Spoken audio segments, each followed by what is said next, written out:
Some of these heralds of eternity are drawing a fiery tale. I start counting them, and with every one, I wish that I will always have the power and strength to carry on until I'm back home with my first child.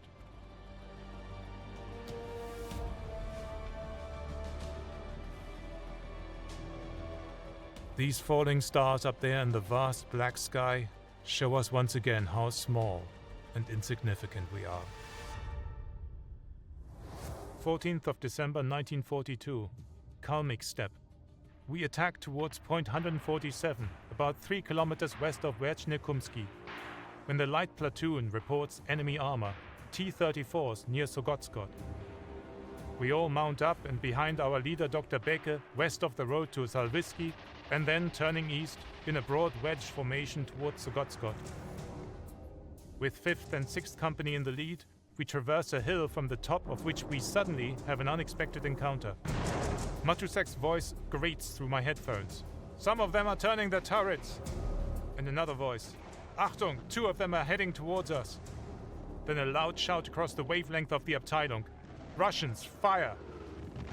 In confirmation of this, there were 2 muzzle flashes ahead as the 2 Russian tanks which are closest to us open fire. A shell is howling over our turret, and I duck in and button up. They are only about 400 meters away now, but firing on the move, they couldn't even hit a barn door. And then the covering tanks of our companies open fire. The effect is spectacular. The 2 Russian T-34s are torn apart in violent explosions after a multitude of impacts.